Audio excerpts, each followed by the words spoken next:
നമുക്കിന്ന് നമ്മുടെ വീടിന്റെ ഉള്ളിൽ ഒരു ചേമ്പ് നട്ടാലോ? ഈ ചേമ്പ് കുറച്ചധികം ദിവസമായി നമ്മുടെ വീട്ടിൽ ഇങ്ങനെ ഇരിക്കണത്. അധികം ദിവസം വെച്ചിട്ടുണ്ടെങ്കിൽ 2, 3 മാസമായി എന്ന് വേണമെങ്കിൽ പറയാം. ഫൈനലി ഞാൻ അവനൊന്ന് നടാൻ തീരുമാനിച്ചു. മൊത്തത്തിൽ ഈ ഏരിയ എന്നാ പിന്നെ നമുക്ക് മേക്കപ്പ് ചെയ്തെടുക്കാം അല്ലേ? ഈ ഒരു ക്രിസ്മസ് ട്രീയും അതിൽ തൂക്കിയിരിക്കുന്ന അൽത്തുപോലത്തെ സംഭവങ്ങളൊക്കെ ഒരുപാട് കാലങ്ങളായിട്ട് ഉപയോഗിക്കുന്നതാ. തിരിച്ച് അതാതിന്റെ സ്ഥാനങ്ങളിലേക്ക് പോയാൽ പിന്നെ സമാധാനമായിട്ട് ഒതുക്കാലോ. ഈ കാണുന്ന കൊളക്കേഷ്യ ആർട്ടിഫിഷ്യൽ പ്ലാന്റ് നമ്മൾ മണ്ണുത്തിന്ന് മേടിച്ചതാണ് കേട്ടോ. പോട്ടും നമ്മൾ മണ്ണുത്തിന്ന് തന്നെയാണ് മേടിച്ചിട്ടുള്ളത്. പോട്ട് സെറാമിക് ആണ് കേട്ടോ. നല്ല വെയിറ്റ് ഉണ്ട്. ഇതിന്റെ ഉള്ളിൽ സെറ്റ് ചെയ്യുന്നത് POP ഉപയോഗിച്ചിട്ടാണ്. നമ്മുടെ പ്ലാസ്റ്റർ ഓഫ് പാരീസ് ഉപയോഗിച്ചിട്ടാണ്. എനിക്ക് ഇടയ്ക്കിടയ്ക്ക് ഈ പോട്ട് മാറ്റണം, ചെടി മാറ്റണം, അങ്ങനെ ആവശ്യങ്ങളുള്ള കാരണം കൊണ്ട് നമ്മളതിനെ ഫിക്സ് ചെയ്തില്ല. പകരം ഒരു സ്പഞ്ചൊക്കെ വെച്ചിട്ട് നന്നായിട്ട് സെറ്റ് ചെയ്തെടുക്കാം എന്ന് വിചാരിച്ചു. 3 തരത്തിലുള്ള ചെടികളായിട്ടാണ് അത് വന്നിട്ടുള്ളത് കേട്ടോ. അതായത് ഇളപൊട്ടിയൊക്കെ വരുന്നുണ്ട്. ഭയങ്കര ഒറിജിനലായിട്ട് ഫീൽ ചെയ്യുന്നുണ്ട് കേട്ടോ. അപ്പോൾ കുറച്ചും കൂടി ഒറിജിനാലിറ്റി ആഡ് ചെയ്യാൻ വേണ്ടിയിട്ട് കുറച്ച് പെബിൾസും കൂടെ ആഡ് ചെയ്ത് കൊടുത്തിട്ടുണ്ട്. കണ്ടോ?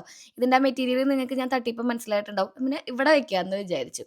എന്നാൽ പിന്നെ മൊത്തത്തിലൊന്ന് ഒരുക്കുന്നതിൻ്റെ ഭാഗമായിട്ട് നമുക്ക് ഈ ഒരു കുഷ്യൻ കവറുകളൊക്കെ മാറ്റിയിട്ട് കൊടുത്താലോ? ഇതൊക്കെ നമ്മൾ ഓൺലൈൻ വഴി വാങ്ങിയതാണ് കേട്ടോ. യൂട്യൂബിലാണെങ്കിൽ ടാഗിൽ പ്രൊഡക്റ്റ് ഉണ്ടാവും. നിങ്ങൾ ഇനി ഇൻസ്റ്റാഗ്രാമിലാണ് കാണുന്നുണ്ടെങ്കിൽ ജസ്റ്റ് ലിങ്ക് ഒന്ന് കമൻറ്റ് ചെയ്താൽ മതി കേട്ടോ. ആ ഒരു കവർ ക്രിസ്മസ് വൈബിന് സെറ്റാക്കാൻ വേണ്ടി മേടിച്ചതാണ്. പക്ഷെ അന്ന് ഉപയോഗിക്കാൻ പറ്റിയില്ല. പിന്നെ നീല കളറിലുള്ള വെൽവെറ്റിന്റെ ഒരു ചെറിയ കുഷ്യൻ കവർ, പിന്നെ ഈ ഒരു റെഡ് മാറ്റി ഇവിടെ ഈ ഒരു ഗ്രേ ആഷ് കളർ ഇടാമെന്ന് വിചാരിച്ചു. ശരിക്കും ഒരു എക്സാക്റ്റ് ആയിട്ടുള്ള നമ്മുടെ സോഫയുടെ കളറല്ല കിട്ടിയിട്ടുണ്ടായിരുന്നെങ്കിലും ഇത് നന്നായിട്ട് ചേരുന്നുണ്ട് കേട്ടോ. ഇടയ്ക്കിടയ്ക്ക് അങ്ങോട്ടും ഇങ്ങോട്ടും മാറ്റിയിടുമ്പോൾ നമ്മുടെ വൈബും മാറും, നമ്മുടെ റൂമിന്റെ വൈബും മാറും. അപ്പോൾ അങ്ങനെ മേടിച്ചതാണ് ഇത്. നമ്മൾ ക്രിസ്മസിന് എന്തായാലും ഉപയോഗിക്കാൻ പറ്റാത്ത കാരണം കൊണ്ട് ഇപ്പം അത് സെറ്റാവുന്ന രീതിയിൽ അറേഞ്ച് ചെയ്ത് കൊടുക്കാമെന്ന് വിചാരിച്ചു. 5 നമുക്കൊരു സെറ്റിൽ കിട്ടുന്നത്. അത് നമുക്ക് 6 പില്ലോകളുള്ള കാരണം കൊണ്ട് സ്യൂട്ടാവാത്ത കാരണം 4 യൂസ് ചെയ്തത്. 2 നടുവിലത്തേന് നമ്മൾ വേറൊരു ലിനൻ്റെ കവർ ഇട്ട് കൊടുക്കുകയാണ് ചെയ്തിട്ടുണ്ടായിരുന്നത് കേട്ടോ. ഈ ഒരു യെല്ലോ എനിക്ക് നന്നായിട്ട് ഇഷ്ടപ്പെട്ടായിരുന്നു. പക്ഷെ അത് അതിന് ഫിറ്റ് അല്ല. പാകാവുന്ന ഡ്രസ്സ് ഇട്ട പോലെ തോന്നണം എന്നുണ്ടെങ്കിൽ നമ്മൾ 55 സെന്റിമീറ്ററിന്റെ മേടിക്കണം കേട്ടോ.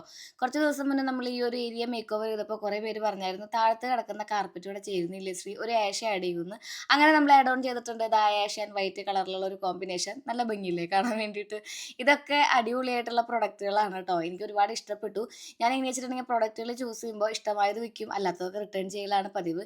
പിന്നെ നമ്മൾ ഡാൻസ് കളിച്ച് പോയത് ഒരു പോട്ട് എടുക്കാൻ വേണ്ടിയിട്ടാണ്. പോട്ടിൽ എന്തെങ്കിലും ഒരു ചെടി വേണ്ടേ? എന്തായാലും എല്ലായിടത്തും ആർട്ടിഫിഷ്യൽ ആവണ്ട, കുറച്ച് ലൈവ് പ്ലാന്റ്സ് ആയിക്കോട്ടെ എന്ന് വിചാരിച്ച് ഗാർഡനിൽ നിന്ന് വെട്ടിയെടുത്ത കുറച്ച് ചെടി കഷ്ണങ്ങളുമായി നമ്മളിനി മടങ്ങുന്നത് നമ്മുടെ ലിവിങ് ഏരിയയിലത്തെ ഒരു ആനക്കുട്ടനും ഒരു മൊയിലുകുട്ടനും കൂടി സെറ്റാക്കാൻ വേണ്ടിയിട്ടാണ് കേട്ടോ. ഇതിൻ്റെ ഉള്ളിൽ ഒരു പോട്ട് വെച്ചിട്ട് അതിൽ ഈ ചെടി വെക്കലാണ് പതിവ്. പക്ഷേ എനിക്കിത് ഡയറക്റ്റ് മണ്ണിൽ ഇങ്ങനെ ഇറക്കി വെക്കുന്നതാണ് ഇഷ്ടം. അപ്പോൾ കുറേ മണ്ണ് കൊള്ളൂ കേട്ടോ. അപ്പോൾ ആ പൊന്തി വരുന്ന തല നമ്മുടെ ശ്രീകുട്ടൻ്റെയാണ്. എന്തായാലും പരിപാടികളൊക്കെ കഴിഞ്ഞ് അടിച്ചു വാരി തുടച്ച് വൃത്തിയാക്കിയപ്പോൾ വേറൊരു ലുക്കായില്ലേ? നിങ്ങൾക്ക് പഴയ ലുക്കാണോ ഈ ലുക്കാണോ ഇഷ്ടപ്പെട്ടതെന്ന് കമൻറ്റ് ചെയ്തോളൂ കേട്ടോ. ഇത് ഏഷ്യയിലെ ശ്രീ ഗ്രേ ആണെന്നുള്ള കമൻറ്റ് ഞാൻ നിരോധിച്ചിരിക്കുന്നു. ശബ്ദത്തിൻ്റെ ചെറിയൊരു ഡിഫറൻസ് നിങ്ങൾക്ക്